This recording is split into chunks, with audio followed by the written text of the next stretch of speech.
All right, all right. So we will get started. Thank you all for being here and coming to day two. That means you are showing up for you. Yes, I still have my props. I kind of angled my chair a little bit better so you could see some of them back here. I kept the sorcerer hat because today's theme is breaking the spell. So I figured Mickey sorcerer hat, I kind of had to keep it. I was going to wear a different pair of ears, but we'll see what I do tomorrow. And I still have RJ's little trusty Mickey one, even though I think he used up all the damn bubbles. Yeah. Used all the bubbles today and I didn't refill them before. So we're just getting the special lights today. So welcome back for day two of our Reclaiming Our Inner Magic. Just to kind of go over what we did yesterday. If you were here yesterday, thank you for doing your love letter to your inner child. Those were some super powerful words. I shared some things about my own past and breaking the cycle and being a completely different person than what I am today. So let's celebrate you for being brave, for being here. And if you're here today, it means you're serious about breaking cycles. And trust me, this is where the real magic happens. Yesterday, we unlocked the inner child. Today, we are going to break those chains and cast some new spells for some new traditions. So, some of those wins that we had, the love letters to your inner child. And again, this is something that I hope you keep and you go back to over and over again because it's powerful when you reconnect to that inner child and reminding yourself of the work that you did and the work that you continue to do is so important. So, I always kind of start by sharing my own story of, you know, breaking a pattern. So I am the oldest daughter of three, so I have, the whole elder daughter syndrome going on.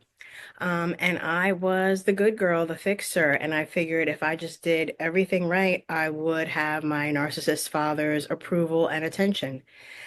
Spoiler alert, no, it never happened. Instead, I was constantly going back and forth, and we would have cycles of going no contact, me trying to set boundaries, and it wasn't until I had my moment where I'm like, I'm just over this. And, for me, it was that day where I was on the phone and I was arguing with him about, my daughter's health condition and just him just being jealous, honestly, of where I was at in life. For me, as a parent of four children, my biggest goal in life is to see my children do better than me. And I would assume that most parents, that's what you would want, right? For your children to do better than you. Um, that is not the case for a narcissist. Then you get to the point where, oh, you think you're too good for X, Y, and Z, and a whole host of other very toxic things. And for me, I was prepared to use my own wit method, whatever it takes, to get out of that cycle and not perpetuate it to my children.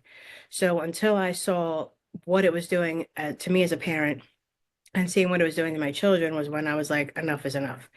So this is where I had to redesign and reclaim my life. I had to set boundaries. I had to go no contact. I had to become a different person than what I was. And you saw in the pictures that I showed yesterday, when I did that, my life completely changed. I was able to shed weight, like literal physical weight, like I lost 80 pounds. I took on positions. I ran for public office. I did all of those things.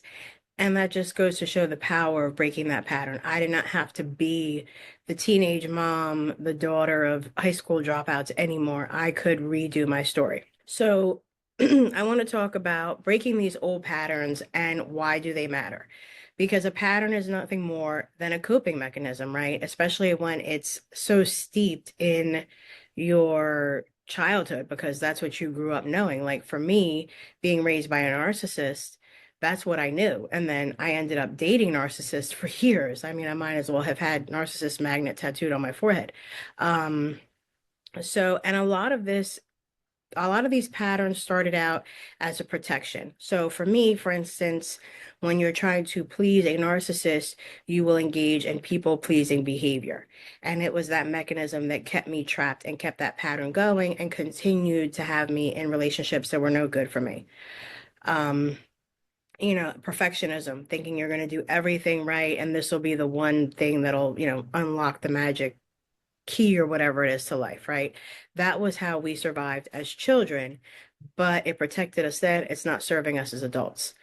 So if you're the fixer, the peacekeeper, the invisible one, the overachiever, I was all of those things. These roles might feel safe, but they're also keeping you from living fully, right? So today we're going to pull back on these patterns and not just to see them, but to start breaking them because awareness without action is just a nice idea. Or like a mentor of mine like to say, knowledge is not power without application. So you can learn all the things and do all the things like I did by going and getting a degree in psychology, but until I applied them, they were meaningless. So if that resonates, I've been talking a lot and forgive me, I'm trying to get everything out before, my voice goes out in its entirety. But if anybody has any questions, drop them in the chat. Is this resonating? Feel free to unmute yourself, whatever it is you need to do. Tell me to shut up. It's okay. But that is, kind of my spiel for the day. And I went through that super, super fast. But I just want people to really sit and pause for a minute and take stock of that and think about whatever those patterns were for you, whether it was doing more in order to be seen, whether it was getting the perfect grades, thinking that was going to be enough. If it wasn't a parent who's a toxic person in your life and you were in a toxic relationship, did you start hanging out with your friends because you knew it would anger this partner? These are the behaviors that we adapted to cope with whatever the situation was.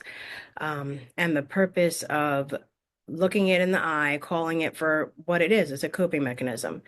And I personally believe that you take these behaviors and once you put them in the light, they become not so toxic and not so shameful. Like it is okay to admit that you did these things. Like for years, I told nobody that I didn't speak to my father. Like it was a shameful thing for me because people automatically hear, what, you don't talk to your parents? Like, how could you do that? And you have children and their grandparents and blah, blah, blah, all that noise. And when you're judged or you feel like you're judged, again, that inner child wants to protect you and protect the little piece that you've made. Um, but it's my belief that no, that's not really what is it might keep the peace, but it's not going to let you become the person that you should be. And again, we talked about that yesterday, Maslow's hierarchy of needs. You need your basic needs met, then you move out into the world, and then you become the person at the end, self-actualization, who you're supposed to be. I don't think this process ever stops. I mean, I'm still learning. I'm still triggered. I talked yesterday about how just digging out old pictures from my childhood photo album, the ones that I have left, how triggering that was for me. And seeing pictures of my mom and my dad and my siblings, and I could see the progression in the pictures of being a happy child, ages 3 up until 5, and the pictures from maybe 6, 7 onward, I looked miserable because I was miserable. So, again, it's calling things for what they are, giving them the name, grieving that process, and then moving on. That way we can move past these patterns and do something different. And in turn, not just doing something different for us, but again, the next generation. Whether you're a parent or not, I assure you, you probably have a younger generation in your life, in your circle, that you're a role model to, and you may not know it. So by you breaking the cycle, you're transforming not only your life, but the lives of the next generation. And that's my biggest passion. So with that being said, the exercise that I wanted to kind of talk about today, I mean, I have 3. And again, everybody has some people are visualization people. Some people are, I have to write it down. Some people just have to listen and take in the information. Um, Again, pick which one is right for you. Um, this one is called the pattern burn ritual. And this one I kind of like myself, is where I basically take a piece of paper and we are like physically going to release these horrible things and just be done with it. Write down all of the patterns that have been running the show for you lately, because we're going to release them. So anything that's keeping you stuck, and you want to be really specific. So you might say something like, when I feel angry, I often lash out and it leaves me feeling guilty. Um, Another example, when I feel lonely, I overcommit to things I don't want to do and it leaves me feeling resentful and exhausted. I am guilty of this. So When it is safe to do so, once you've written out all these patterns and things that you've seen, being as specific as you can burn it or rip it. Please be safe if you are, burning paper. There's been fire warnings and things of that nature.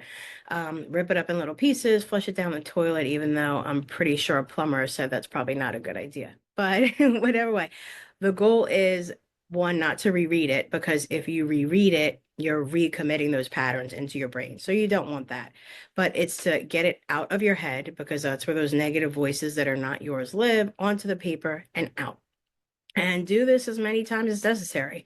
I'm not going to sit here and lie to you and tell you that, you're going to do this once and you're going to be cured. This is a constant pattern and a thing that you can do. Then on a new piece of paper, now that we've cleared out the toxic stuff, we need to put good in. So you're going to get another piece of paper and you're going to write that truth that you want to live by. Mine, when I first started doing this exercise, is I want to live in a world where there are no more generational toxic cycles. And that is the truth that I'm trying to do with these courses and everything that I'm doing here. Um, for you, it might be my time and energy are sacred. I have the right to say no. No is a complete sentence. You need to take out that old truth, put a new truth in. And again, I've done this multiple times and I still find the old patterns creeping in, and I personally like it. It definitely was a thing. Um, Another way to do this is a truth or trash game. Now, this is something that my kids would like, and I've actually played this with them, not in this aspect, but sometimes when they're having some negative thoughts about themselves too. So you could play the game where you have a statement and you say, is it trash or is it truth, right? Um, Examples of some of these. I have to make everyone happy to be loved. Trash it. My needs matter just as much as everyone else's. That is a truth. You can do those things, again, you can literally have a literal trash there for you, or whatever the case may be. The truths, I would say, put a sticky note and put them up in front of your mirror where you can see it and look at it all the time.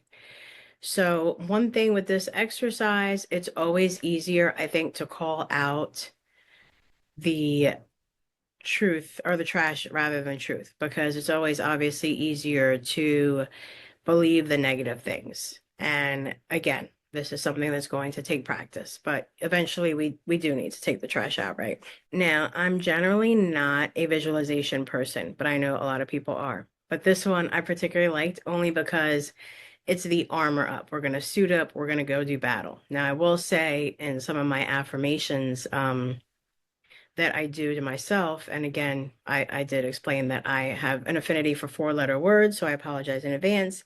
But I will look at myself in the mirror and be like, I am a badass bitch. And then I will walk into a meeting or a situation that I know is going to be triggering for me. And that is my way of kind of suiting up, reminding myself who I am, what I'm here to do, and what I bring to the table. You can actually literally visualize yourself putting on that suit of armor. So you're going to close your eyes, you're going to picture yourself setting. I mean, even the Iron Man suit, actually, that just kind of came to me. But, I'm an Iron Man person myself. I love Robert Downey Jr. Anyways, um, but yeah, so put on that cape, that suit, the Iron Man, whatever it is. And every time you feel like, and I don't want to say vulnerable because it's okay to feel vulnerable, but whenever you feel like you need to protect yourself against a toxic pattern, a situation where you have to be in, visualize that suit on you and give yourself that extra boost to be able to kind of go through it and just, again, my method always is whatever it takes. So whether it's the journaling, the trash can, the putting on the suit of armor, the visualization, whatever it takes to get you from point A to point B and then to the beyond for sure. So all that being said, everybody can have, their favorite coping mechanism. Feel free to leave me any feedback with that.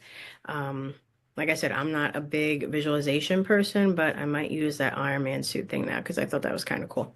But I am definitely a a burn. I remember I wrote letters to my old self when I had to do some forgiveness work. I wrote angry letters to my father, to my mother, all the toxic things. And I literally one day went into my backyard and, had a safe container and lit it on fire. And it was very therapeutic to just sit there and honestly watch it burn.